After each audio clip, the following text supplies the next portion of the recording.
Avec la pandémie, qui ont besoin quotidiennement de soins à domicile, les gens se retrouvent dans une situation extrêmement difficile. C'est le cas d'une femme, elle est atteinte de sclérose en plaques. Elle lance ce soir un cri du cœur. Je suis fatiguée. C'était en janvier dernier. Sylvie Caillé, atteinte de sclérose en plaques et qui est alitée 22 heures par jour, dénonçait le manque de soins à domicile à Laval. Avec le maigre chèque d'emploi-service, elle a droit à 39 heures de soins à domicile. À cause de la pandémie, une seule auxiliaire ose encore se rendre chez elle de 13 heures à 16 heures du lundi au vendredi. Depuis vendredi, je suis dans mon lit. Et puis, ça n'a aucun bon sens. Comment on peut souffrir quand on souffre d'une sclérose en plaques? Puis qu'on a besoin d'aller à la salle de bain. J'ai besoin d'aide. Son père de 85 ans tente de lui venir en aide à ses risques et périls. Toujours à Laval, Michel Houle doit doubler d'efforts pour prendre soin de son épouse totalement dépendante parce qu'elle a de graves problèmes cognitifs.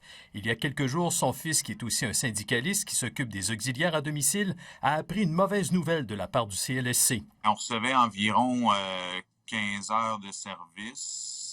On parle là qu'on nous a coupé plus que la moitié des services. Là. Sa sœur et lui assurent des services essentiels. Impossible d'aider leurs parents. Ce qui nous inquiète pour le moment, c'est qu'on se dit qu'on est en début de la gestion de la crise et on coupe déjà des services. Donc, qu'est-ce que ça va être quand que la crise va arriver à son pic? De leur côté, les auxiliaires familiales sont inquiètes. On ne leur donne pas les moyens de protection.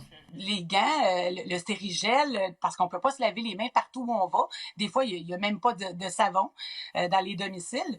Donc, oui, ça nous prend de l'équipement et là, ce qu'on fait, c'est qu'on nous rationne. Il y a eu un communiqué à travers les établissements publics à l'effet que l'uniforme doit être retiré avant de sortir. Nous, à domicile, on travaille avec notre linge de tous les jours. À Montréal, des auxiliaires ont dû se rendre à domicile sans savoir qu'une des personnes en contact avec leur patiente et résidant dans la même maison a été testée positive au COVID-19. On est aussi exposé au risque d'être des vecteurs du COVID. On se promène d'un domicile à l'autre. Ça n'a aucun bon sens. Ils vont en trouver de morts dans leur maison. Harold Gagné, TVA Nouvelles, Montréal.